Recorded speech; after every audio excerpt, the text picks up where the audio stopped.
Hi, my name's Crystal, and my family are super wealthy. I have never needed to work, but I wanted to. So, me and my friend Alice decided to become entrepreneurs, and my dad helped fund our startup. We both love shopping. So, we created a really cool app that helps you choose the latest trends to suit your body. And unlike my friends, I was single, but I didn't mind. In fact, I loved how free I felt. However, there was just one small problem. My parents weren't okay with this. They were desperate for me to find someone and get married, and that's when they decided to take matters into their own hands. They started setting me up on blind dates. I told them I could easily find my own date, but they said that whoever I dated had to come from a good, wealthy family. I couldn't believe it. I wasn't even interested in dating, especially as I'd had some really bad relationships in college. That's also why my parents wanted to find someone for me, as they'd hated the guys I'd dated before and didn't trust me that I wouldn't make the same mistakes again. I refused to go, but then my dad said something that sent chills up my spine. Okay, don't go. But then your startup is over. I'll take away all your funding. Wait, no, that couldn't happen. We'd worked so hard to build the app, and the only way we could afford it was with my dad's help. Fine, I'll go, but I can't promise I'll like these guys, I said. I went on the date, and then many more after that, and I quickly became an expert at making sure those boys wouldn't be interested in me. And yet still, I was keeping my parents happy by going on the dates. It was a win-win. But before I became a pro at this blind date game, there were many awkward and hilarious situations that I had to go through. On one of my first dates, we met up in the lounge of a hotel. All I knew was that the guy Trent owned the hotel and that his family were a big name in some hotel chains in the area. I was running late, and the parking lot in the basement was jam-packed. I finally managed to find an empty spot, and I was rushing to get to it.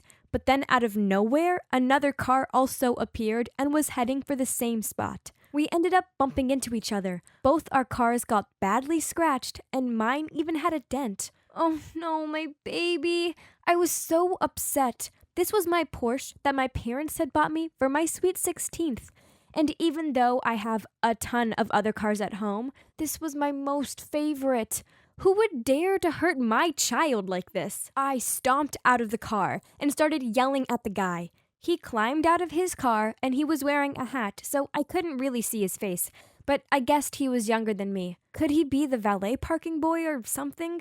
But then he started speaking and said that it was my fault because I'd been going in the wrong direction, and that he had every right to make me pay for the damage done to his car. What? He's the one who should have been paying for the damage on my car. Well, that just made me even more furious.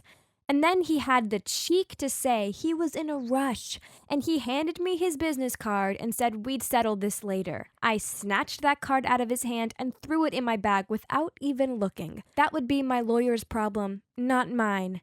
And to make matters worse, he had taken the parking spot. So now I still had to find somewhere else to park. It took me ages. And by then, I figured my date wouldn't have even waited for me. I arrived at the table that had been reserved for us, and of course he was already sitting there. From afar, I was impressed. He looked like a total babe. Maybe my parents' taste wasn't so bad after all. And his outfit was on point.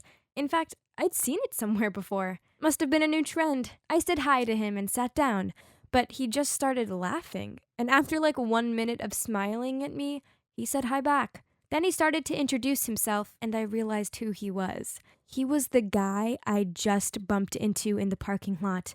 Oh my god, this couldn't be happening. This was too awkward. I pretended to look for something in my bag and then quickly glanced at his name card. Yep, it said general manager on it. Oh man, I was doomed. I tried my best to act like nothing had happened. I mean, maybe he didn't recognize me. Ugh, who am I kidding? Of course he did. And as the date went on, he kept teasing me about it, saying that the parking spot was reserved for hotel staff. I was kind of bummed. I mean, he was so cute, and I'd completely ruined my chances. I felt bad for creating such a bad impression and begged him not to tell my parents. He agreed that it would be our little secret, And after that, things were better. We actually got really close and even became good friends. You're probably wondering why we didn't hit it off. Well, turns out he's actually gay. He trusted me enough to come out to me. That's how close we were. He hadn't even told his parents yet. And that's why these blind dates are as much of a nuisance for him as they are for me. So, he's the one who helped me come up with the idea to act like a bad girl, to turn off the other guys on dates. All based on his actual experience of our date. Ever since then, whenever I went on a blind date, I was intentionally late so that I'd make the worst impression possible. I'd wear my bad girl outfit, which was an oversized black shirt, ripped jeans, and dirty sneakers. And of course, I'd always chew gum. Make sure to have this annoyed look on my face all the time.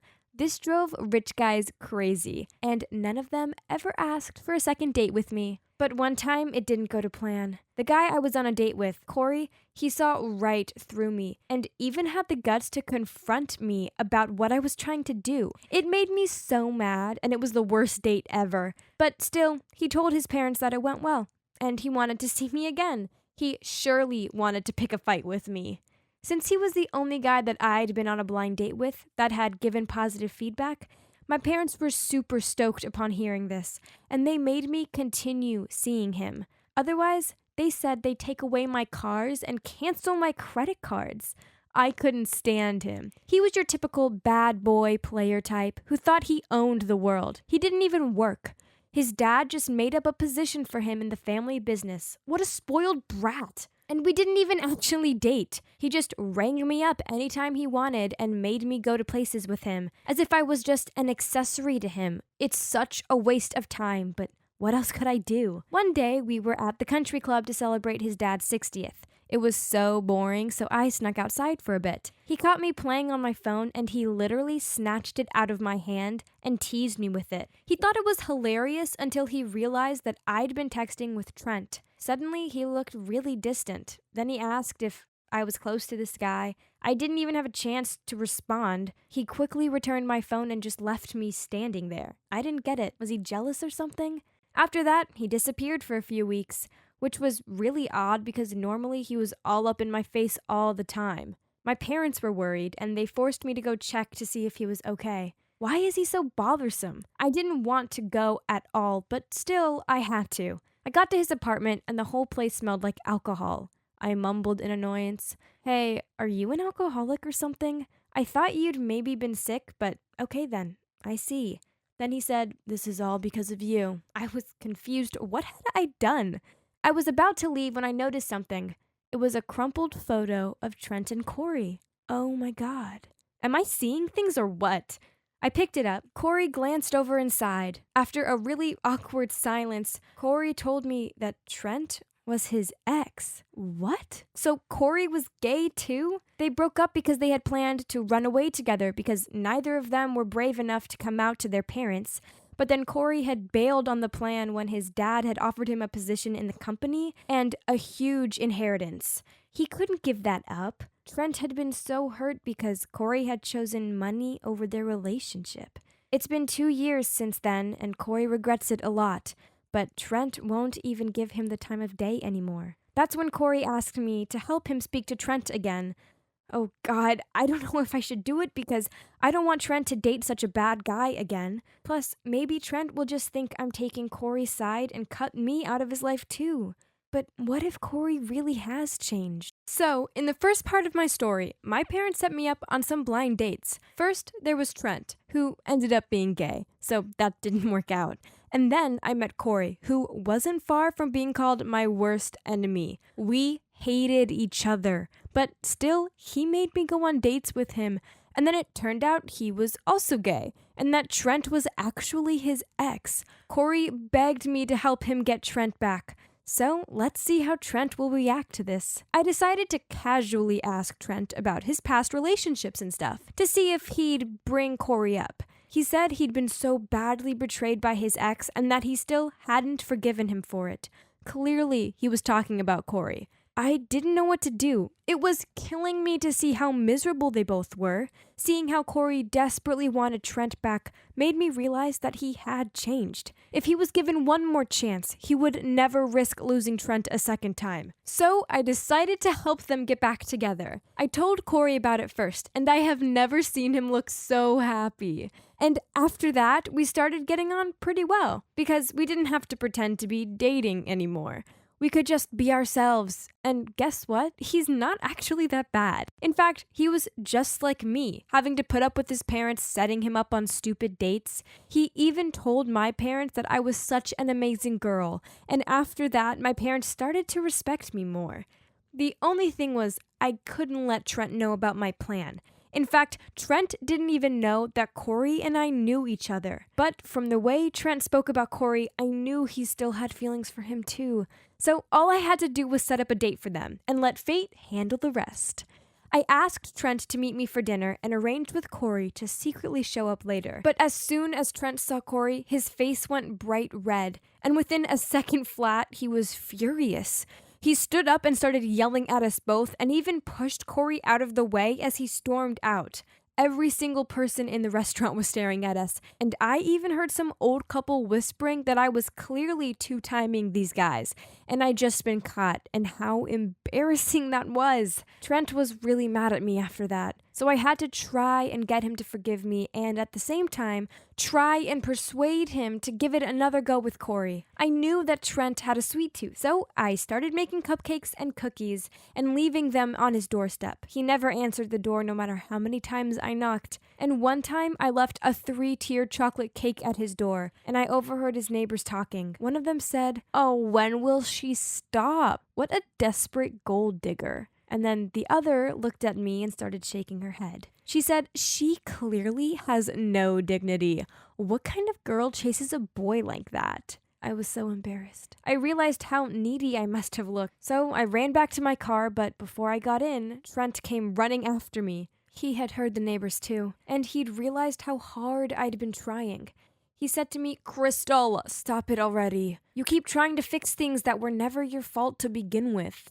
Well, at least he'd spoken to me again. I told him I was sorry, and I just missed hanging out with him. So he said he forgave me, but there was one more thing he wanted. I replied to him with the biggest smile on my face. "Sure, anything for you, Trent. I'm all yours for today." "Okay then, let's go to the theme park. It's been a while, and I need something to relieve all this stress," he said. I'm pretty sure I started to sweat a little upon hearing that because I'm literally petrified of heights.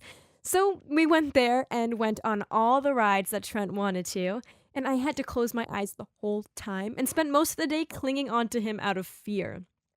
But Trent seemed to have a great time, and I was just glad to make him happy again. That was all that mattered. After that day, I was able to bring up Corey again, and I told him that he didn't have to take him back, but maybe he could just open his heart a little and give Corey a chance to explain himself. He reluctantly agreed, just so that I'd stop going on and on about it. And he did give him a chance. Well, not really a chance, but he did keep the gifts Corey sent instead of sending them right back. And he stopped blocking his number. They even started talking again. Anytime Trent replied to Corey, Corey would call me and tell me, and he'd be so excited. And they even met up to have a serious chat about what had happened. Now there's no more bad blood between them, and all that was left to do was for Corey to make a move to win Trent back. Corey started to shower Trent in love. He even bought him an annual pass to the theme park and backstage passes to his favorite singer. But still, Trent wouldn't budge. He was being nice to Corey, but he didn't seem to want to date him again, which was so weird. What was going on? Had Trent met another guy already? One day, I met up with Trent to talk over a drink. I jokingly asked him, "Hey, are you seeing another guy? What about Corey? I mean, I know he hurt you in the past, but he's changed now. And honestly, you two were miserable before. Now that he's back in your life, you seem so much happier." I waited for him to reply, but he just stared at me, which was really weird, and it made me blush. Had I just stepped out of line? I said to him, "Well then, come on, spill the beans. Who is he?" Then he smirked and downed his drink, And he said, "The reason I'm so much happier is because, yes, I have met someone." I knew it! I interrupted. Then I realized he wasn't finished speaking. He continued, "But it's not a guy. It's a girl. And she's the reason why I can't be with Corey again. She made me realize that I'm actually bisexual." And I was surprised. I mean, I really loved Corey. So this girl kind of came out of nowhere and has blown me away with how incredible she is. I couldn't believe it. "Oh my God, who is she?" I said, laughing. And then he went bright red and said, "Crystal, come on. It's you. Duh." What? I was too shocked to even reply. My heart was beating so fast. Trent liked me? Honestly, I was so confused. I mean, Trent was gay. Why would he like me? I felt so awkward and I could feel his eyes on me. I knew he was waiting for me to say something. I looked up for a second and our eyes met, and the tension in the air was so intense. I just couldn't stand it. I made up an excuse, saying I felt tired and that I needed to go home. Trent looked a bit upset, but still offered to drive me home. I turned him down, though, and said I'd take an Uber. I just needed some alone time. I couldn't stop thinking about what he'd said. It actually made sense. We had so much fun together, but because I'd known he was gay, I'd never really looked at him as boyfriend material. But what if he wasn't gay? I mean, could we be together? The more I thought about it, the more I realized I liked him too. But I had to forget about those feelings because what about Corey? I couldn't just steal the love of his life like that. He'd be heartbroken. I didn't sleep a wink that night. All kinds of questions constantly popped up in my head. The next day, Trent texted me first, asking, "Did you sleep well last night? I hope what I said last night didn't keep you up all night," with a smiley face. I replied, "Actually, I was awake the whole night. I've thought a lot about my feelings, but Trent, I don't want to hurt Corey. We can't do this." He then replied, "Don't think too much. That doesn't matter. Just answer this one question. Do you have feelings for me? Just say yes or no." I don't know what was going through my mind, but at that moment, I guess I was just tired of things being so complicated. So I typed yes, then hit send. Okay, so now Trent knew I had feelings for him too, and he sounded so happy. He said I shouldn't worry and that we could work this out as long as our feelings were mutual. A few days later, Trent said he'd meet up with Corey to talk to him. I was way too anxious to ask Trent how it went, but then at midnight, Corey called me. I was terrified to answer. I knew he would yell at me, but to my complete surprise, he didn't.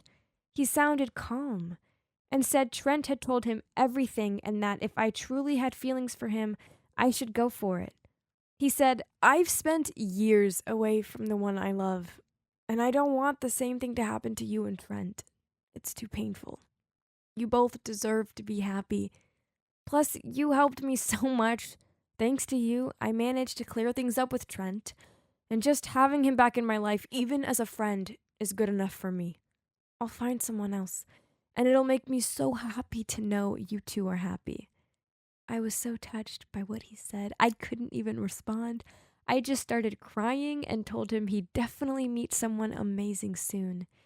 Even he sounded choked up, but he tried to hide it by laughing and calling me a crybaby.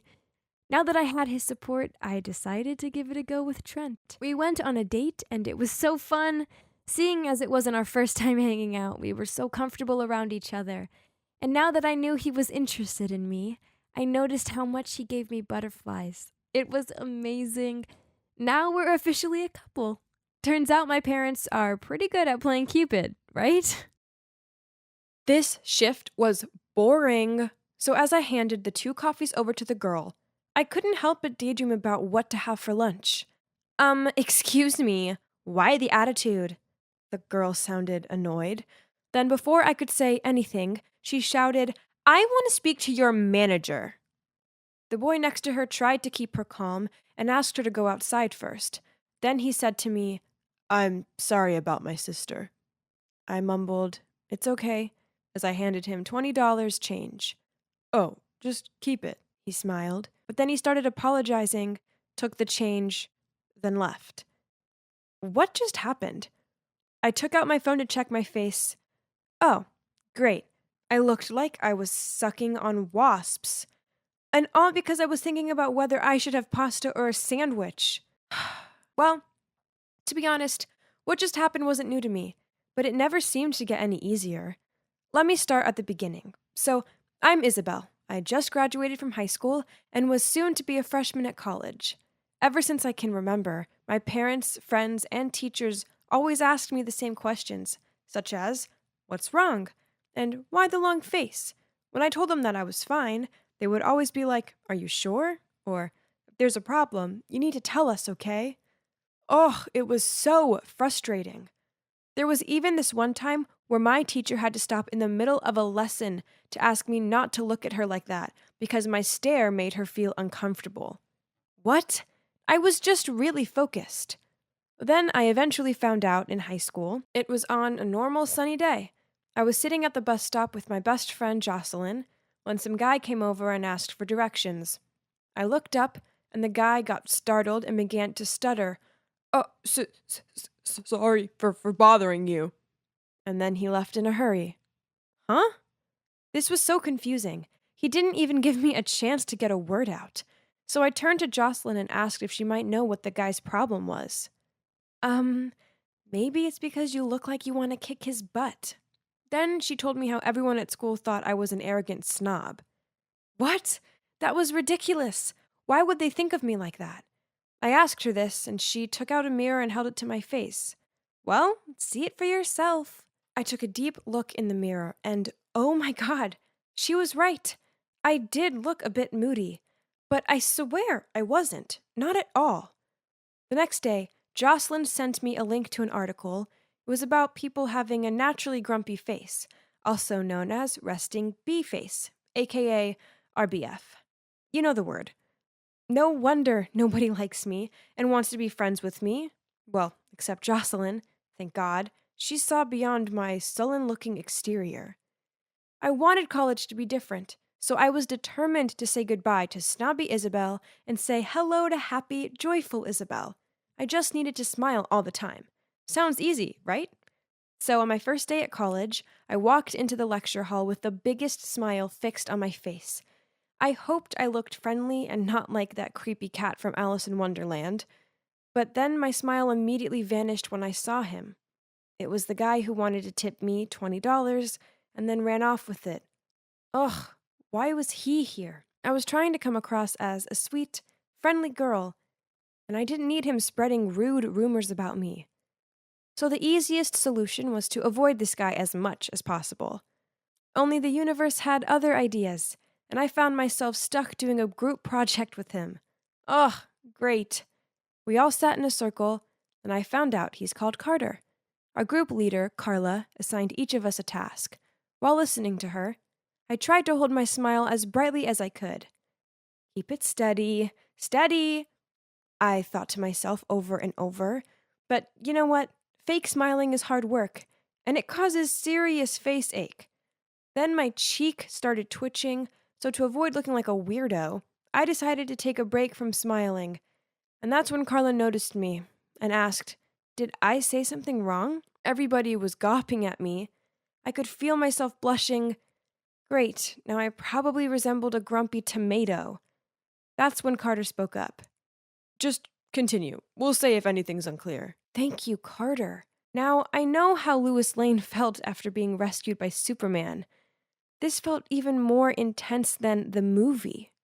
And oh, he was actually kinda cute too. I felt a little bummed out after the group meeting. All I wanted to do was make some friends, but I'd already given Carla the wrong impressions about myself. I'm not a big party goer, but perhaps the big freshman party happening on Friday would be a good place to make friends, right? Feeling down, I sat on the side of the bench by the college sports field and just looked up to the sky. Then I noticed Carter playing soccer with some guys. So I watched him play for a bit. It could have been the lighting, or the fact he looked so hot when sweaty, but I couldn't take my eyes off him. Maybe I should try talking to him. The next day, I walked into the lecture hall and spotted Carter sitting alone reading a book. This was my chance. I could sit next to him and start a convo. Okay, Isabelle. Keep it cool. Oh no, not cool. Cool means arrogant. Keep it happy. You got this. Smile on. Check. Hi, is this seat? Carter looked up. Oh, I'm so sorry. I didn't know this was your seat. Then he gathered his stuff and moved to another table. What? Ugh, curse you, RBF! I wasn't giving up this easily, so I searched online and read that makeup could help fix my situation. So, I applied makeup around my mouth and eyes, then went to my lecture. Only during the group discussion, Carter whispered to me, Are you sick? As you look a bit pale. Why don't you go home? I can take notes for you. After hearing him say that, I actually did feel a bit sick. Sick of the constant failure. But wait, this Friday was the party. That would be my last opportunity to make friends and talk to Carter. I'd never been to a party before, mainly because no one had ever invited me to one. Pretty sure they thought my grumpy look would kill the mood. So I spent ages deliberating on an outfit, opting for a bright colored dress to make me look more cheerful. As I walked into the party, I couldn't stop shaking. Everyone looked like they were having a great time, while I just looked like a grumpy kid longing for their mama. It's okay, Isabelle. Keep calm, I told myself. I just needed a couple drinks to boost my confidence. So, I got a couple of shots from the bar, and wow, I immediately felt like a whole new person. I was about to bravely talk to some girls when suddenly a guy came over to me and said, Hey, looks like you're having a bad time. If you don't like these things, I think you should just go home. It's okay. Great. If even alcohol couldn't help me, then what else could? I lost all interest in making friends, so I decided to take the random guy's advice and leave. Everyone would have far more fun without having to see my moody face anyway. As I hurried out of there, I heard someone shout, Isabelle, wait up! I turned around and saw that it was Carter. He caught up with me and asked why I was leaving so early. I muttered out how partying wasn't really my thing and I'd rather hang out somewhere else. Yeah, I'm not so keen on them either. Can I come with you? I froze for a minute, but I guess he presumed I was angry with him, as he apologized and went to leave. Oh, hell no. No way am I gonna let him slip away again, so I said quickly, Of course you can come! But it came out as loud screaming. The poor guy must have felt like a tiger was growling in front of his face. Well, at least he was still coming with me, right? Even if it was out of fear. He looked a little unsure as I led him toward one of my favorite places, which was underneath this bridge, but when he saw all of the awesome graffiti, he seemed to be more at ease. He had fun, looking from one piece to the next. Then we started talking, and turns out we could get on pretty well. We soon became close friends, and I even introduced him to Jocelyn. The more I spent time with Carter, the more I liked him, and I started to think that he liked me too. Don't ask me why. It's just a gut feeling. Then one day I opened the door to see Carter standing there with his huge bouquet and a cute gift box. Oh, sweet Lord, were they for me? I knew I needed to say something, so I mumbled out, Who is that for? Ouch. Did that sound a bit harsh? Should I ask again? And maybe with a softer voice and a smile. But before I could say anything, Carter replied, Oh, these are for Jocelyn. Can you please give them to her? Thanks. He handed me them, then ran off. What? Carter was in love with Jocelyn? But hey, it's no shocker that good things never happen to me, and someone with a naturally joyful look like her would get all the guys. Let's face it, who wants a mean-looking girlfriend? This sucked. After that, I purposefully avoided Carter, and we didn't talk at all for a week. It was all too much. So one day after lectures, I went to my happy place under the bridge. What? There was this new graffiti drawing. It was huge, ugly, and I think it was for me. As in dried, dripping letters, it said, I love you, Isabelle. I stared at it open-mouthed. Was this someone's idea of a joke? Then someone came up alongside me. It was Carter. It's not my finest work, but I tried, he said coyly. Huh? He did this, but why? Then he continued, The flowers and gift were for you, but I thought you were annoyed, so I freaked out and said they were for Jocelyn. So afterward, I called her and told her the truth, and she said that you like me too. Now that explains the weird looks Jocelyn has been giving me. I was so having words with her later. I drew that a week ago. I've been following you every day after college. Not in a creepy way. I just wanted to be here when you first saw it. And oh man, it was so worth it. Then he gave me the cutest smile and pulled me in for a hug. Oh, wow. This guy knew how to make a girl melt. And you know what? I was smiling, and I wasn't forcing it. So that's it. We became an official couple. Turns out he doesn't care if I have a RBF or not, as he took the time out to discover the real me. You should never judge a book by its cover, as you might miss out on the best adventure ever. So, if that girl or guy looks a bit miserable, then maybe you shouldn't rule them out as being arrogant and moody, and instead, give them a chance. It was a normal, boring day in the grocery store. I was stacking milk in the fridge when Camilla, my coworker, came and said, "Layla, you have to help me. I have this date tomorrow night, but I'm busy. Could you please go instead?" Wait, what? I don't even know your date. Besides, I have a boyfriend. Lincoln, remember? Then she began explaining to me about this dating service, and she assured me it was 100% legit. It was mainly lonely men who just wanted some company. All I had to do was talk to them, and of course, there was a strict no hugging or kissing policy. At the end of the date, they'd pay me. No thanks. No way I was gonna do that. After my shift, I went home to see my landlady lingering in my doorway. She started yelling at me that I still owed her 5 months' worth of rent, and if I didn't pay it by the end of the week, she'd kick me out.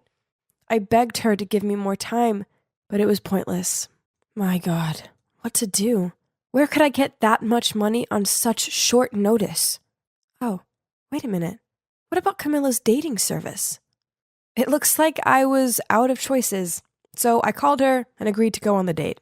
So here I am, on my weird date night. I put the most basic dress I could find on. Oh boy, I sure felt nervous.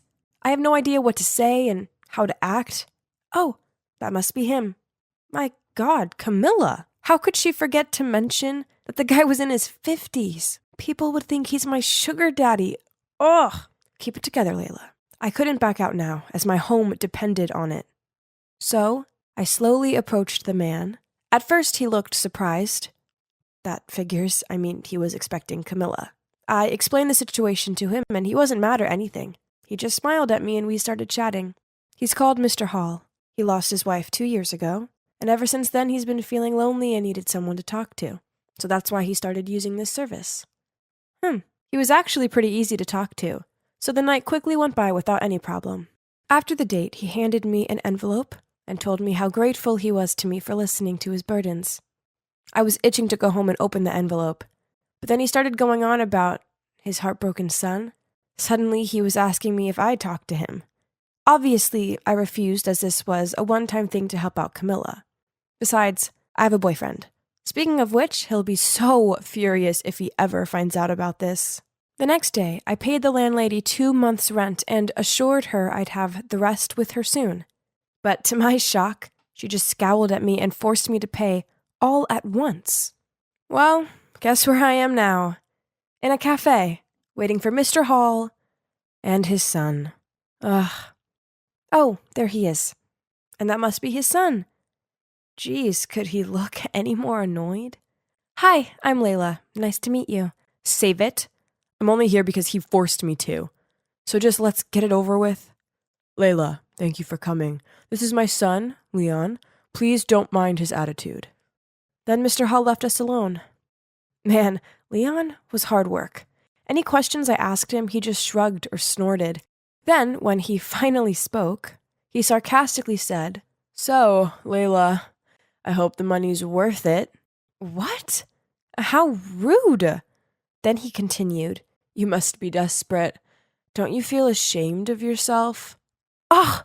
He was the rudest person I'd ever met. But, yes, I was desperately in need of money.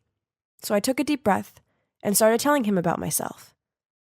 When time ran out, I said goodbye to him and left. What an unpleasant experience, but at least that was the end of it, right? Wrong, as Mr. Hall asked me to meet him several more times. Who was I to argue? I mean, I needed the money. But Leon was getting on my nerves, as all he did was slouch in his seat, slurp his drink, and say nothing. So, it was down to me to do all of the talking. I began telling him all sorts of things, about my past, my family, and friends, and even about my future plans. And Leon just sat there listening to everything, supposedly. Luckily, it finally ended, and Mr. Hall paid me so I never had to meet Leon again. Because the last few weeks had been taken up with dating Mr. Hall and his son, I hadn't seen much of Lincoln. So, at the weekend, I invited him over to mine and cooked for him. We were sitting on the couch hugging while watching a movie when Lincoln said, in a serious tone, "Layla, we need to talk." But then suddenly my phone rang. It was Mr. Hall. I quickly rushed to the balcony to pick up.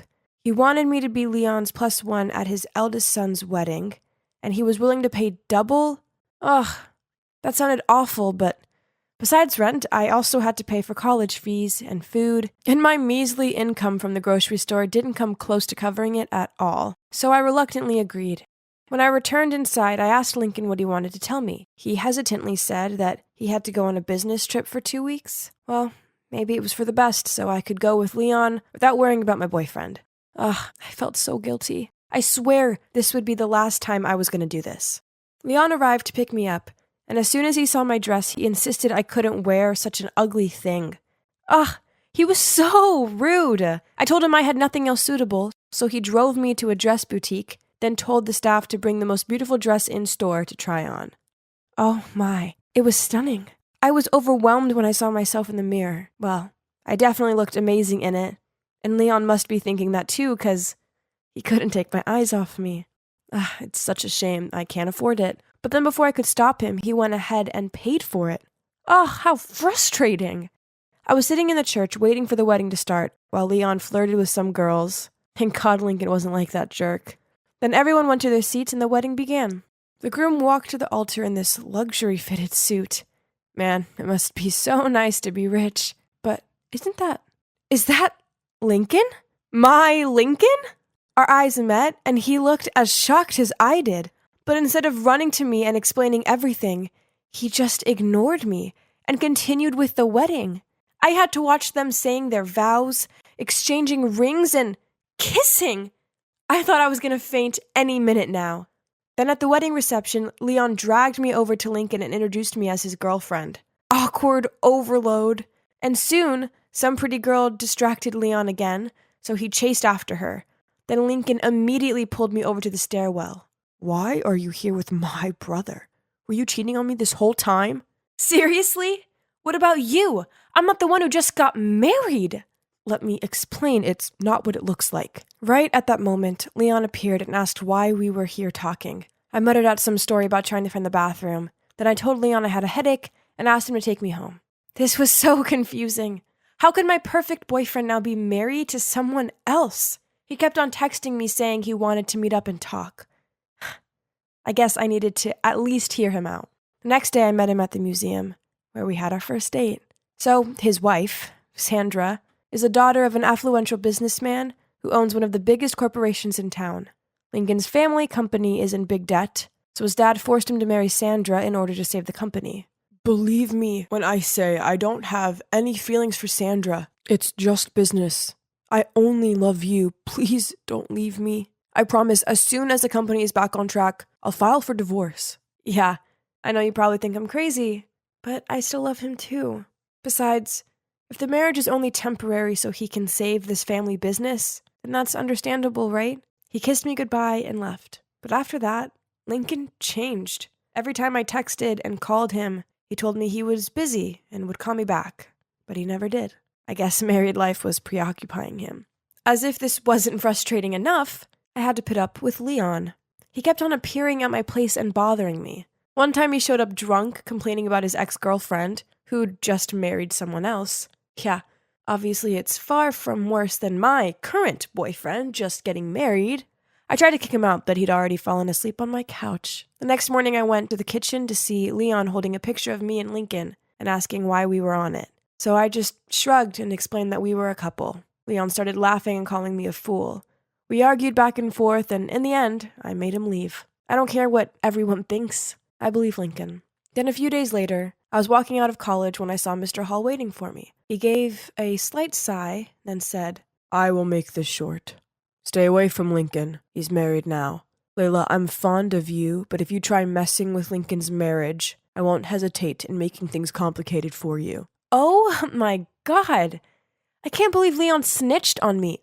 Ugh, what a giant baby. In anger, I took out my phone and gave him a piece of my mind. Oh my God. I can't believe you told your dad about me and Lincoln. You're such a jerk. Just leave us alone and mind your own business. If you trust Lincoln, then that's on you. But he's not as innocent as he makes out. He and Dad would do everything for the company. What did that mean? I hung up without letting him say another word. This jerk didn't even try to cover up his action. I couldn't just let them do this. I needed to fight for us. So the next day, I walked straight into Mr. Hall's office, even though his secretary tried to stop me. I told him right to his face that I would never give up on Lincoln despite his threats. And you know what? Forcing your son to get married just to save the company makes you a coward. Mr. Hall burst out laughing. Well, what came next was far from funny. Turns out it was Lincoln's idea to marry Sandra. Leon was right. Both of them would do everything for the company. Another thing Leon didn't tell Mr. Hall about Lincoln and me. He saw us talking at the wedding, so we hired someone to investigate us. I was totally wrong about Leon. Right at that moment, Lincoln walked in and stopped dead on seeing me. "Layla, what are you doing here?" "You liar. I can't believe I trusted you." "Please hear me out." I took the iced coffee from Mr. Hall's desk and splashed it in Lincoln's lying face. We're done. Overcome with emotions and feeling like a massive fool, I rushed to the nearest bar to drown my sorrows. I was about to down my fourth shot when a hand stopped me. Can Lincoln just leave me alone? But when I looked up, it was Leon. "Why are you so good to me? I mean, I blamed you for telling your dad. You should hate me." "Because I like you." I felt like the room was spinning upon hearing his words. Then everything slowly came to light. Leon was devastated when his girlfriend broke up with him. But then he found out she did it to be with his brother. Yes, you heard me right. His ex was none other than Sandra. At first, Mr. Hall forced Leon to marry Sandra for the sake of the company. Even though Leon was crazy about her, he didn't want to marry her under those stipulations. Lincoln overheard their conversation, so to gain his father's trust, he charmed Sandra away from Leon. Oh my God, this family was crazy. I didn't want anything to do with any of them ever again. So I just rejected Leon's feelings, ran straight out of the bar, and cut off totally with all of them. So what now? Well, I graduated last month. So after that, I decided I needed a fresh start in a shiny new city. So far, so good. I have a new job, which I adore. And it's so good knowing I'm not going to run into that jerk Lincoln or his dad. I know what you're wondering. What about Leon? Well, one day, I was walking out of my apartment when I saw a familiar face. Yes, it was him. Turns out when Leon heard that I was moving to another city, he moved too. I thought it was sweet that he was willing to leave his family, friends, and job behind just to be with me. Maybe it's time to gradually open up to him, don't you think? Well, time will tell. Too bad my story has to end here. I'd only just arrived at school, yet I could tell something was up. Dude, what's with all the fuss? Did Carl do something crazy again? Look at this. Jeez, gross. Sorry, wrong direction. This way. Here you go, Miss Stewart, the new principal of our school. In front of me was a stern-looking woman who exuded a terrifying aura. Ooh. Well, that was unexpected, as we all assumed that Mr. Smith would take the lead because he'd been serving as school vice principal for pretty much forever. Suddenly, everyone's phone vibrated. Why the stern face? She looks so angry at the world. Is she allergic to our skin? Every skirt is too short, LOL. No dance party this year? Unbelievable. Is she a principal or a jailer? Warning you guys, she knows our secret smoking place. Jeez, look at all those faces pinned to their mobile phones. The gossip mongers. Over the next few days, rumors about our new principal seem to be everywhere. Info about her seemed more sought after than Imagine Dragons tickets. Also, from day one of the principal's arrival here, a series of bizarre stories began to circulate. One day I was walking into class and heard the most ridiculous story in the world. My school was haunted. Idiots. I quietly crept under the table, then suddenly poked my head up and shouted, "Boo!" which caused all my friends to jump in fear. Haha, losers. All that spook stuff is nonsense. You don't believe it, huh? Yet Stacy saw it. Oh no. Stacy? I didn't know they dragged my crush into all these silly gossip things. She's usually a smart girl. Not sure what had gotten into her. After that, Stacy lowered her voice and started talking passionately about her chance encounter with a silhouette that appeared in front of the principal's office. But worst of all, before she could get a closer look at it, it vanished. It was probably just the security guard. Nah, when I left, I still saw him dozing off in his room. He even checked the camera and saw Stacy just standing and saying hello, even though nobody was there. Creepy, right? Then the story went further, when someone claimed that the new principal was a witch and was bringing evil forces to the school. Oh my God, Stacy. I needed to pull her out of this mess of nonsense right now. But no matter what I said, she insisted. I saw it with my own eyes. What if she really is capable of dark magic? Oh, come on. We're not kids anymore, Stace. Evil forces, witches, demons, they aren't real. But it's you who might get in trouble when the principal starts investigating who's spreading the rumor. Josh, it's driving me crazy. I need to confirm what I saw. But I'm scared. Can you come with me, please? I hesitated for a moment, then nodded. Okay, back gate, 10 p.m. tonight. Let's just get it over with. Plus, it'd be a great chance to impress my crush, isn't it? That night, I arrived at our meeting point early and waited around. It was freezing, and not gonna lie, I got goosebumps. Okay, calm down, Josh. Ghosts were just tricks of the mind, and it's time to show my future girlfriend how tough I am. As I was deep in my thoughts, a hand suddenly touched my shoulder. Jesus, Stacy! Do you know what time it is? Oh, sorry, I'm a bit late. Did I scare you? Of course not. Let's get inside and end this obsession of yours. But how are we supposed to get in? Stacy pointed at a big hole in the school's fence that was hidden by a bush. We then carefully sneaked through it and successfully avoided the security guard. Piece of cake. Inside, the whole school corridor was pitch black, and the streetlight shone from the glass windows. The scenario looked pretty much like a horror movie, but there was nothing to fear, right? I used a flashlight to guide Stacy to the principal's office, when suddenly a loud screech sound made my heart want to stop. Stacy clung to me in fear. Relax, I think it's just the sound of the speakers crackling. Are you scared, Stace? No, let's just go. But then, as soon as the noise stopped, another creepy sound started up. Footsteps. Had the security guard spotted the two of us already? I turned around and there was nothing but an empty space. Just like that, we continued walking, and they walked too. And when we stopped, they stopped. Then as soon as the footsteps began to rush towards us, I grabbed Stacy's hand and ran as fast as I could to the principal's office and slammed shut the door. Listen, Stacy, the footsteps were probably from the security guard. You see, clearly, we're the only ones here, so stop believing in these things, okay? I just finished talking when suddenly the door burst open, and I could see a motionless figure standing there. That's him! Holy mother, I was so scared that I closed my eyes and grabbed onto Stacy. Then when I opened my eyes, the shadow was moving towards us. Terrified, I rushed to the door to escape and, bang, both me and the ghost fell. Mike, are you okay? Mike?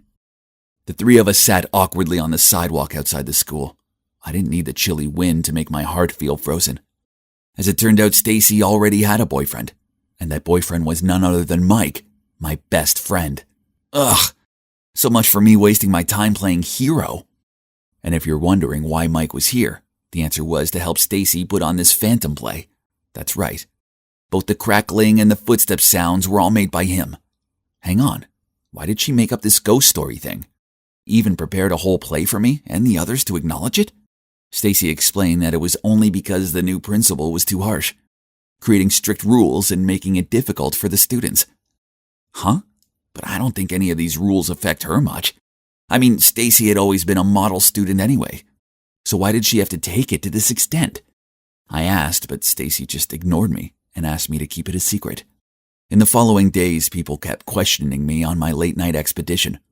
At first, I just kept quiet because I didn't want to get involved in annoying gossip and to be reminded of how my best friend turned out to be my love rival. However, rumors about the haunted school spread quickly and reached the press. Fear swallowed the school. A few students even transferred to another one because they were so scared.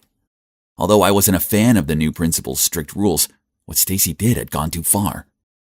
One day, I was about to find her to figure this out when I saw her walking alone down the exit stairs. "Stacy, I know you're the principal's daughter and the admin of the spooky group chat that has been on the rise recently." "What? Stacy's the principal's daughter? Unbelievable." "And wasn't that person Mr. Smith, the vice principal?" "Perhaps we're after one same thing. Don't you want your mom to work elsewhere too? Right? But your method doesn't seem to be working so well." "So what do you suggest?" "There is an easier way, that is, hand me your mother's seal. I will take care of this." "That's too dangerous. How can I trust you?" "Now that we're on the same boat, you probably don't want your mother to know what you've done behind your back, do you?" As soon as Mr. Smith left, I immediately ran to Stacy. "No, you can't do that. You don't even know him personally. Be careful."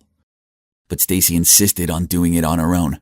She said that since her father passed away, she'd grown tired of her mother's rules. School was the only place she used to feel free. But now, that also been ruined for her. "I can't live 24/7 under my mother's containment. Do you understand?"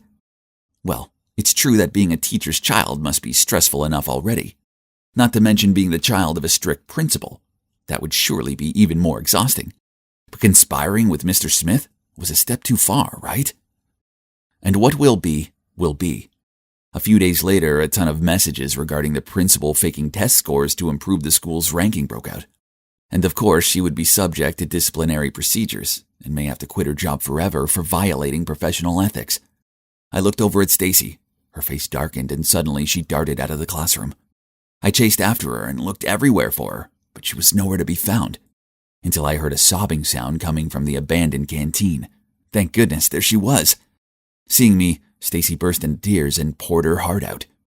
She could not have foreseen the consequences of her actions, and naively let Mr. Smith take advantage of her and created all this. "Stace, I think it's best to tell your mom the truth. There's still time to fix this, quick, before it's too late." She wiped her tears and gave me a hug, then agreed to go find her mom. "Mom, I'm sorry. I started the rumors and I conspired with Mr. Smith to help ruin your career." I thought the principal was going to go ballistic, but then to my surprise, she came forward and pulled Stacy into her arms. "I know things have been tough since your father was no longer with us. I've just been so worried about you making the wrong choices and going down the wrong path that I started to be stricter on you. I love you. I never meant to put this much pressure on you. I'm sorry. Please forgive Stacy. She never meant to hurt you, and she feels terrible about it." "Everything's fine. Thank you very much, Josh, for telling me about this." "Huh? You already know everything?" "Yeah. I was so worried that you would be taken advantage of, so I told her about the conversation you had with the vice principal. As for the rumor that the principal had to quit her job, it was me who spread it. I mean, that's how Stacy realized what she did was outrageous and could have big consequences, right?" Although her mom forgave her, Stacy was still nervous because she'd given Mr. Smith her mother's seal. "It's okay, dear. What you did accidentally helped me to get evidence of his embezzlement by impersonating me. His misconduct will soon be handled.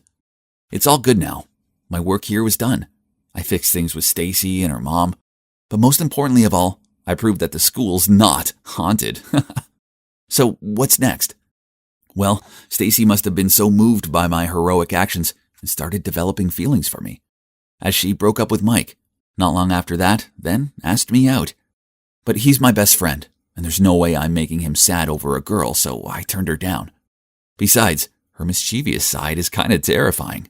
Girls are dangerous." 98, 99, one more to go. And 200,000 followers! It looks like I'm making quite an impression on the world. Hey, you're looking at the hottest beauty and lifestyle influencer of Park Springs High School. Beauty and brains? I have both. It's not surprising, is it? Obviously, a girl like me gets loads of attention. Oh, there our nerdy Ben is, my #1 fanboy.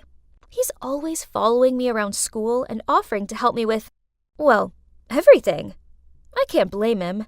I mean, I'm basically his queen. Hey, Ben. I didn't see you at my locker as usual. Are you good? I'm out of money today, so... Wait, Ben, don't say it like that. People will think I mugged you or something. I never ask for those groceries or sundries. Yes, you don't. Sorry. Okay, so that was weird.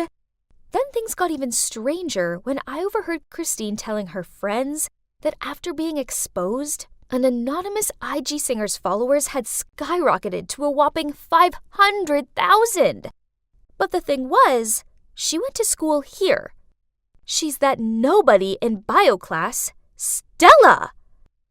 Stella hurried past me into class, followed by a flock of people trying to take her pic and asking her to sing. Blah, blah, blah. Some of the boys even offered to take her home after class. Poof! Please! What were they thinking? Ugh! She could play the fragile and confused act on these losers, but she didn't fool me. The dropped book scenario was so overrated. But, why was Ben rushing to pick it up? What a traitor! Ben? Where's my homework? He couldn't even come up with a better excuse than, I went out last night. This was baloney. I just heard him offer to help Stella with her homework. And guess what? This girl, still with her Little Miss Shy facade up, told Ben that she could do her own essay. Ugh. Did she think she was Beyoncé or what? Acting all high and thinking she's the beacon of the universe? I was furious. So she wanted a taste of fame, huh? Let's just say, as a senior in this field, having experienced its downside, it was time I taught her some manners. After that, I made sure she became the main topic of every single talk in school. Hey, she needed to learn how this fame game worked. Everyone was giggling, pointing, and whispering behind her back. She had to cover herself with a hoodie that hid half of her face and walk through school in anxiety. Yeah, I know that paranoid feeling all too well when you obsess with why people keep on giving you odd looks. Then one day, I was putting my books back in my locker when I glimpsed someone running past me crying. It was Stella. And she dropped a note that said, "If I were you, I wouldn't have shown up at school ever again. You're a joke." Gosh, do people even say these things? This was way too harsh. What happened? For God's sake. He didn't think I was the one who wrote this, did he? From that day on, Ben completely ignored me. And worse, he was glued to Stella, comforting her as people talked behind her back. Ugh. Then one day, I was tying my shoelaces when I heard some cheerleaders trying to open someone's phone. Right at that moment, Stella stepped out of the shower stall. Upset to see others violating her privacy, she tried to fight back. But oh boy, this wallflower couldn't even make them budge. Fine, I'll help her, but only this time. You tattletale! You think you run the place now just because you're popular? Go tell Ben I didn't put that note in your locker. Better yet, call him right now. Oh, come on. Just run to the bleachers and tell that nerd. Go! What are you looking at? I went over to the bleachers to find Ben comforting Stella. What now? Snitching on me again? Actually, Stella was just telling me that you didn't write that note. Could you be any more foolish? So, you're just gonna bluntly do whatever I tell you to? Don't mind her. It's just who she is. A bit rough, but a truly great friend. I don't make friends. Yeah, I'd learned it the hard way. Back in my early days on Instagram, the only friend I trusted posted a video of me changing in the school's shower stall. I still had my tea inside my shirt, but that taught me a cruel lesson about friendships and fame. When you're famous, people will always want something from you. You can't trust anyone at all. You hear me? Stella! Who's that? Liam, Stella's friend from the music club. They look good together, don't they? What? Are you jealous of him or something? For that silly chick? Ben didn't say anything, but just blankly stared at them. Huh? He never looked at me like that anymore. Now I was no longer the Instagram queen. That meant I was no longer his queen. It was true, there was no one I could trust. A few days later, there was a big football match. We were going up against our rival school for the final, and Stella was singing the national anthem. Even the mayor and a local TV station showed up for it. Crazy! Ben was part of the AV team, so when some dude told me Ben wanted to talk to me, I went to the AV room to find him. What did he want to talk about? Hopefully not something to do with Stella. Ugh! But as I got there, no one was around. Huh? Right at that moment, the screen showed Stella stepping up to the podium preparing to sing. But instead of the soothing melody, a string of strange, distorted sounds came out of her mic. What was going on? What are you doing here? Ashley! He pushed me aside and hurriedly fixed the sound system. And just a minute later, things were back to normal and Stella could restart the song. Ben gave me an accusing look, then dragged me behind the bleachers, where we met up with Stella and Liam. Then Ben told her I'd messed with her mic. Ugh! How could he think I was capable of something like that? Meanwhile, this Liam guy stepped in, saying it could have been a technical error. Yeah, whatever. I went to leave, but Liam caught up with me. Weird. Weren't he and Stella having a thing? He immediately denied it, saying they were just acquaintances from music club. But I've been wanting to get closer to you for a while. You're the true Instagram queen, not Stella. Whoa, this guy was a top-class jerk. Just a minute ago, he had his hands wrapped around Stella, and now he was trying to leech onto me. He even started leaning in to kiss me on the cheek. Quickly, I dodged it as I met Stella's gloomy look from behind. Yikes. It was time to get out of here. I didn't sleep so well. Ugh. All this stress was bad for my skin. So I was groggily making my way along the school corridor when Stella stormed up to me. It was you, wasn't it? You were so mean to me, threatening to delete my IG account because you were so jealous Ben had left you for me. Now it's really gone, and it's all your fault. What are you talking about? I had nothing to do with your stupid account. Yeah, I gossiped about you to mess with you a bit, but that was all. And you think I did it too?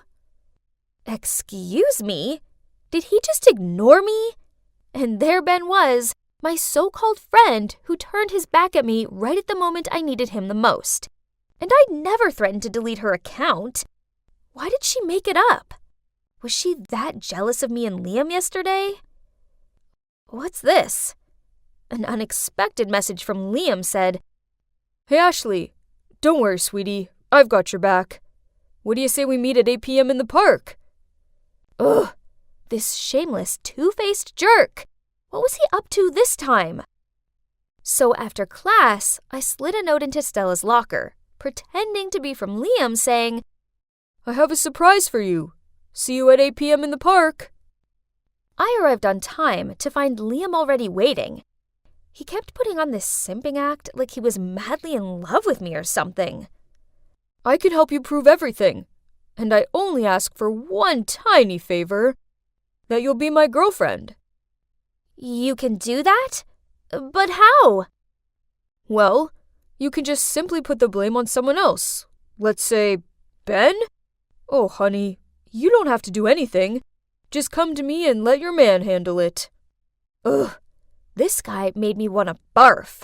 But I still had to play it cool so I could figure out what this dude had up his sleeves. Sounds interesting, but I want to know more. How are you going to carry out your master plan? Honey, I've already got all the pieces of evidence in my hands. You mean? That's right. I was the one who deleted Stella's IG account, and I know a way to blame it on someone else. You did what? Ashley, I let my jealousy blind me. So when I saw him flirting with you right in front of me, I just lost it. At least you're not the only fool around here. He played both of us. And for the record, he's so not my type. Your type? Let me guess. Someone like Ben? He's such an idiot. He'd never realize I have feelings for him. But you're more of his type than I am. Besides, the way he just abandoned me when I needed him the most. Ashley, I didn't mean to hurt you like that. What? You've been there the entire time? Yeah, I've heard it all, including the part about how you have feelings for me. Look, it's not what you think. I'm not into Stella that way. The thing is, I saw her singing at a coffee shop and realized right away she's my favorite anonymous singer on Instagram, so I sort of revealed her identity online. One thing led to another. I felt so guilty I just stayed by Stella's side and accidentally pushed you away. And it's not that I don't trust you. After you left, I tried to convince everyone you didn't do it, but they didn't believe me. Then Stella showed me the note in her locker of Liam asking her out, and I recognized your handwriting. I got worried, so... So, you didn't turn on me? Yeah, I know you can seem cold sometimes, but deep down you have a good heart. So, turns out that Stella going viral meant some local lounge singer had lost a lot of gigs, so she hired Liam to delete Stella's account for good. This guy was no joke. The note, the cheerleaders, the mic accident, he was responsible for it all. Luckily for me, I'd managed to put my phone on record mode for the entire conversation I had with him. So the next day, I went ahead and reported him to the principal. Well, no bad deed goes unpunished, so I hope you enjoy your indefinite suspension, Liam. As for me, I no longer go solo anymore, as I have a new friend by my side, who now has quit social media and enjoys her passion for singing. And Ben is still Ben. Such a doofus. But my doofus. I walked into the cafeteria and gulped. The only free seat was next to Joanna, one of the weirdest girls in school. She was always sitting alone, and usually I'd avoid her because people said she didn't speak much and was totally shy. But somehow, I felt kinda sorry for her. I mean, how bad could it be? Well, famous last words. It was bad. I sat down with a smile, but she just glared at me and grunted, "Go on then. Throw me your worst insult." I was confused and said, "Oh, no, I just wanted to sit here and say hi. Are you okay?" Suddenly, Joanna started speaking at 1,000,000 miles per hour, telling me that of course she wasn't okay and that she had to see a therapist every day. Then she showed me all the pills she had to take and said she had crippling anxiety. I was shocked. Overwhelmed with TMI, I felt uncomfortable and thought of leaving, but then she grabbed my hand and said, "We're friends now, right? I've never had a friend in my life before. You're the first person I've really been able to open up to. Not even my parents know how hard it is for me." Whoa, I couldn't leave her now. I patted on her shoulder and told her I'd happily be her friend. I mean, it would just be spending some lunch together or grabbing a coffee at most. It'd be fine. However, Joanna's interpretation of a friend was slightly different from mine. 3 days later, I got back from the library quite late, so I went straight to my room as usual and started changing, only to find Joanna right behind me as I turned around. I almost woke up the whole building with a scream of fright. "Oh, hey, roomie," she said with a big grin. What? This was insane. Roomie? What do you mean? But she just laughed and said she'd felt very lonely in her dorm on her own, and seeing as I had a double room, she'd asked the dorm supervisor if she could move in with me. I guess it wasn't so bad. I mean, I got lonely too sometimes. So that night, we stayed up super late chatting. And to be honest, it was actually nice to have a roomie. We became quite close, and a few nights later, we were having a movie night. Joanna turned to me and said, "Carrie, there's something I need to tell you." Oh no, surely there wasn't any more disturbing things left. How did this girl cope? But then she started blushing and said, "I have a crush on someone. His name is Mitch." Oh gosh, I knew exactly who she was talking about. "Joanna, he's bad news. He's a total womanizer. You're way too good for him." At least, that's what I said, but what I meant was that he was only into popular girls. He'd never go for a girl like Joanna. Joanna didn't take it well. "You're jealous, aren't you? I bet you have a crush on him too." "Well, I confessed, so he's mine." "Huh, you're welcome to him. I never fancy someone like Mitch. I'm not that kind of girl." Joanna then said she'd prove to me that she could win him over. I felt annoyed at her and just went back to watching the movie. For a second there, it felt like my life had way more drama than ever before, and I started regretting ever sitting at her table that day. Little did I know, it was just the beginning. A week later, I was hit in the face by a huge surprise. Joanna and Mitch started dating. I was lying there listening to music when I heard voices outside the door. I opened it, and there was Mitch walking off. He turned back to blow Joanna a kiss, and then you should have seen the smug expression on her face. "Told ya," she said, laughing. Wow, cocky. But okay, I was happy for her. She was a woman of her word. But I was worried she'd get hurt. I didn't have time to tell her this, though, because pretty soon she was with him 24/7. He even came over to our dorm, and I was sick of listening to them kissing. They were disgustingly lovey-dovey all the time, and it quickly became exhausting. On Valentine's Day, he sent 100 balloons to our dorm, and I couldn't even get through the door. Could he be any more over the top? It wasn't even that romantic. But Joanna was smitten. It was painful to watch.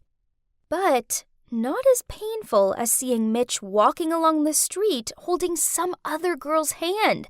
I froze. This couldn't be. I quickly texted Joanna asking her how things were going between her and Mitch. She replied immediately saying, "All good, why?" So I told her what I'd seen, but I got no reply. I rushed back to her dorm and asked her why she was ignoring me and if she was okay. But she just started shouting at me, saying I was trying to ruin her relationship because I was jealous. Clearly, she didn't believe me.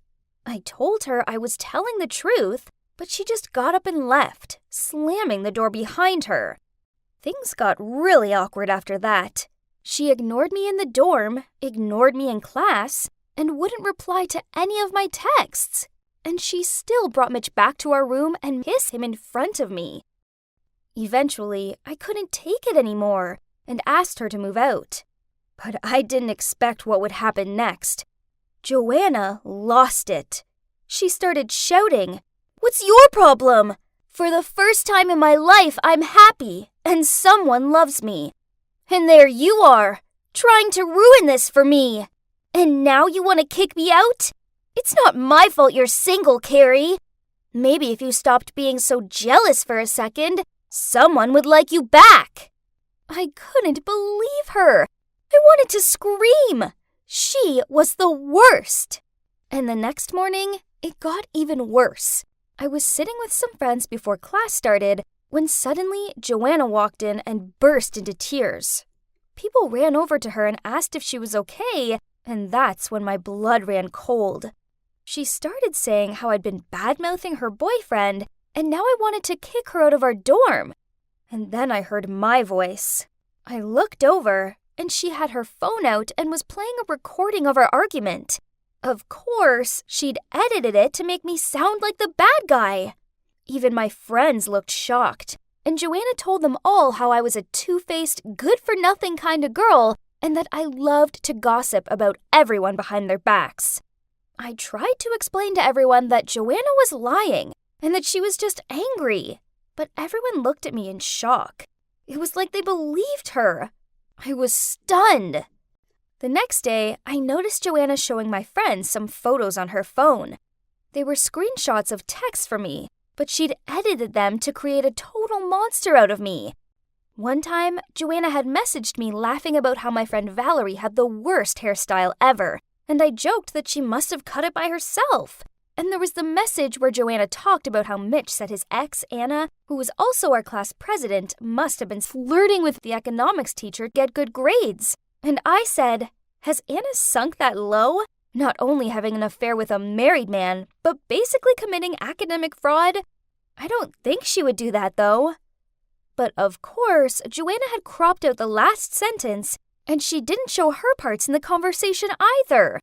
By that way, I looked like the worst friend ever. I tried to tell them what Joanna was doing, but they were too hurt to believe me. But that's not all. You see, Joanna had sent these messages to the whole school. For the rest of the day, people were coming up to me and telling me I was nothing but a mean girl. And then at lunch, I went to sit in my usual spot with my friends, and suddenly they all jumped up and left me there alone. I could hear everyone whispering about me. And then the most popular girl, Amy, came over to me and said I was a disappointment to this college, and I didn't even deserve to be here. I couldn't hold back my tears, so I rushed back to my dorm.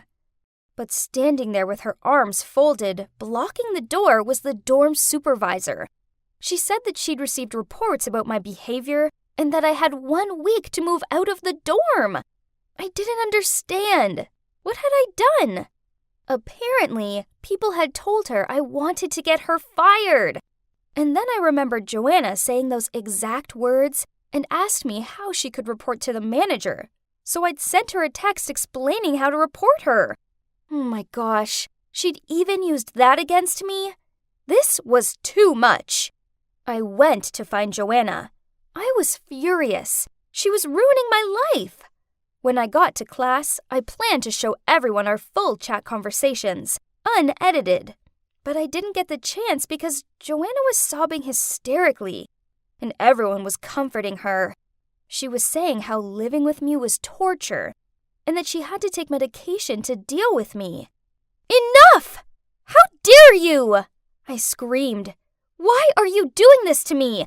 What did I ever do to you? Joanna, of course, started crying even louder, and everyone stared at me like they wanted to kill me.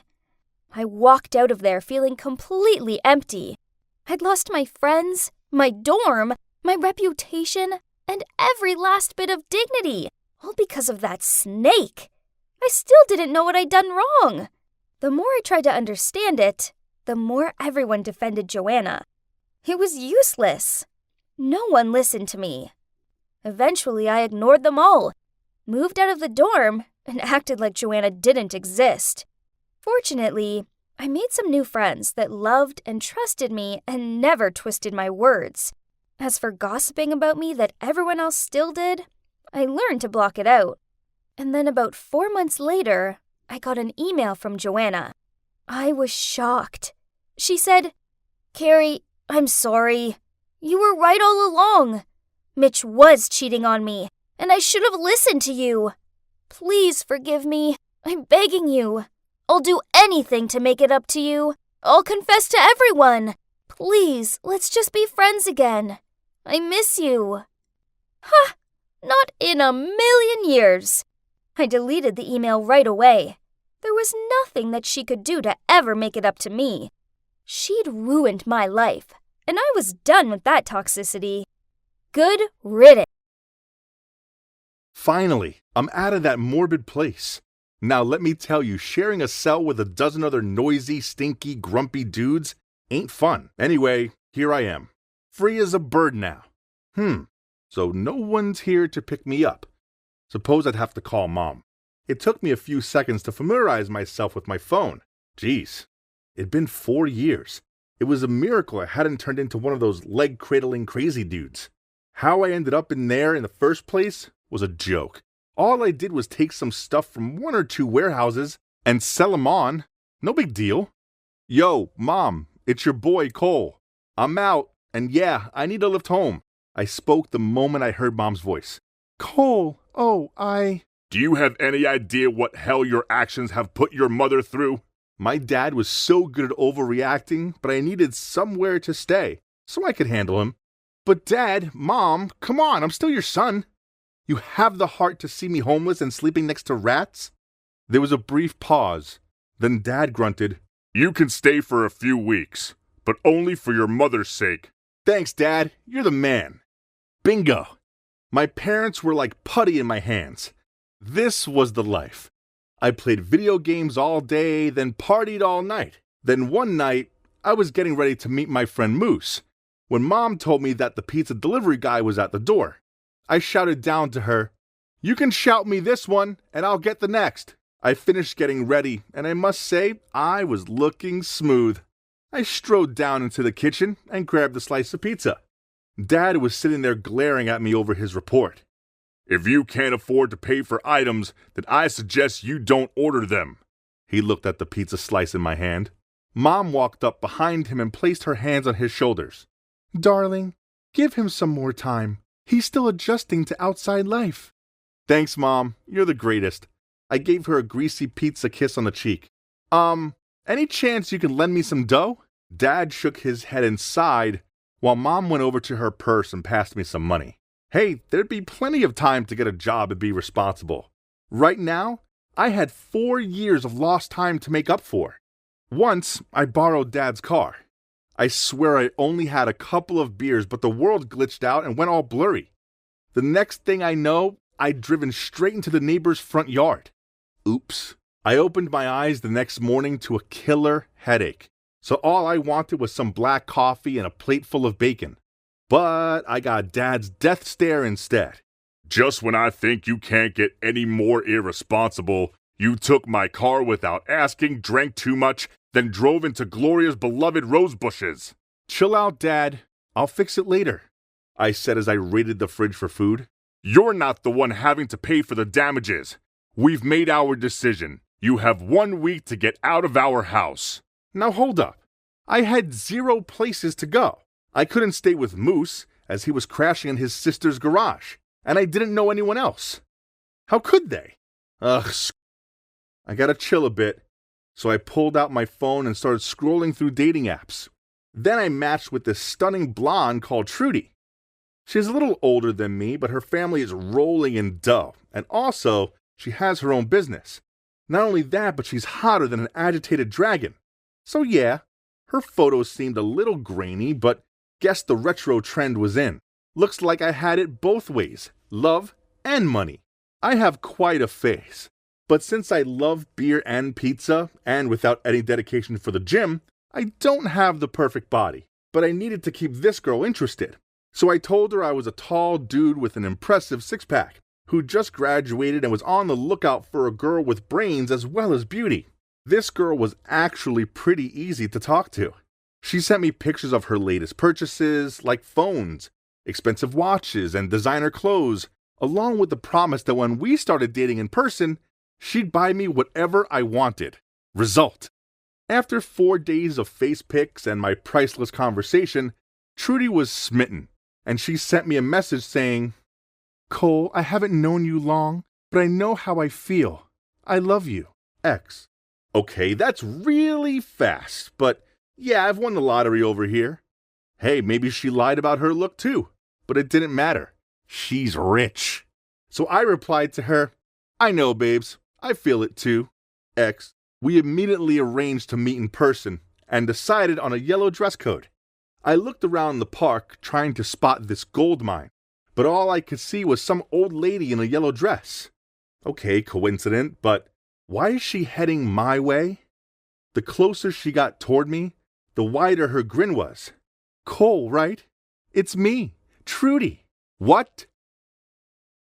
No. How come this corny, overweight, wrinkly old lady be Trudy? I was expecting the blonde beauty from the photos, not Big Bird. Once I got over the initial shock, we sat down and talked. Turns out my dream girl was in her 50s. All the descriptions and photos of her were true, but 30 years ago. She was clearly in the middle of a midlife crisis or something. You're not the same either, she sneered. You're barely taller than me. And where's the gym body? All right, fair enough. I fake smiled. Yeah, despite you looking different, I still find you very beautiful. That night, I tossed and turned. This was all so unexpected. Trudy was totally not my type. But dating her might not hurt. She was rich. And also, I had to move out tomorrow. So at least she'd pay for me. With that, I sent her a message. Babe, you're beautiful, and I want to make us official. X. The next day, I moved in with Trudy. Now, let me tell you something. Her apartment was lavish. It was full of the latest tech. Crazy. Seeing as she was so old, she probably didn't know how to use them. She worked a lot, so most of the time I was home alone. And I was free to watch cartoons and movies, munch on potato chips, and play as many video games as I felt like. One time, I was watching a movie when the door opened. And in stepped this glary-eyed dude. I shouted at him, "Hey dude, you have the wrong apartment." He tutted and said, "I can assure you that I don't. I'm Alex, Trudy's son, and you must be Cole. I would say it's a pleasure to meet my mother's gold-digging boyfriend in the flesh, but unfortunately, it's not." What? Trudy has a son? And by the looks, he's even older than me. And how dare he called me a gold digger? I suppose I was, but still, he had no right to call me it. Even worse, he refused to leave. He just sat in the kitchen and waited for his mom to return. Then he had a heated argument with her in which he referred to me as a loser and a bum. Things weren't any better with my parents either. Dad told me to be independent and get a real job, not a sugar mama. And Mom was just crying. Whatever. This was their fault for kicking me out in the first place. What did they expect me to do? Live under a bridge? Few days after I met Alex, Trudy insisted on dragging me along to his lame work launch thing. As soon as I got there, I went straight to the food. I was stuffing a mini quiche into my mouth when this girl walked up alongside me and said, "Great minds think alike." I gave her a gormless look. Then she pointed at the food. We both headed straight for the food. I laughed at that. This girl was funny. And hot. Really hot. Her name is Beatrice, and she works for that loser Alex. After that, I started seeing a lot more of this Beatrice girl, as she often popped over with Alex. And while he was arguing with his mom, usually about me, I chatted to her.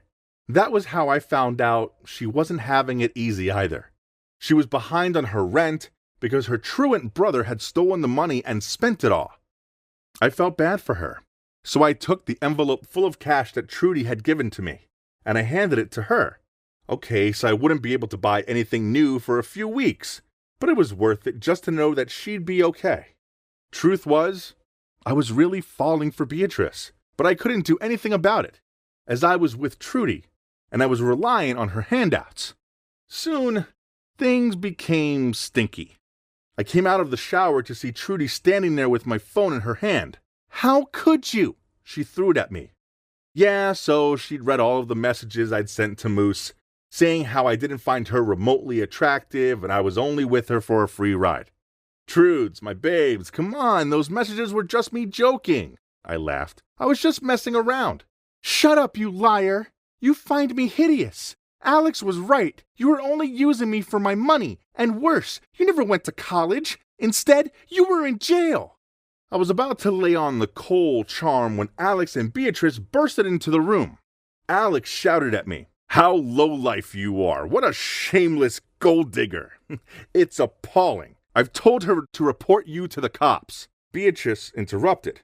"No, don't do that. What Cole did was wrong, but he's not all that bad. Please." I was so moved. Took a look around. Trudy was crying. Alex was so furious his eyes were bulging. And Beatrice, well, she just looked disappointed. I then packed my stuff and left in shame. Well, that was a few months ago, and I have a decent job now. Even though I live back at home, I pay my way, and I'm saving up to put a deposit down on my own place. I never should have used Trudy like that. She might be old, but she still has feelings, and the way I treated her wasn't right. I was undeniably a douchebag back then. All I want is to have a happy life with Beatrice. I really love her, which is why I asked her to be my girlfriend, but she rejected me. Man, it stung, but I'm not giving up. Perhaps she might give me a chance once she sees I've changed. I can't fix the past.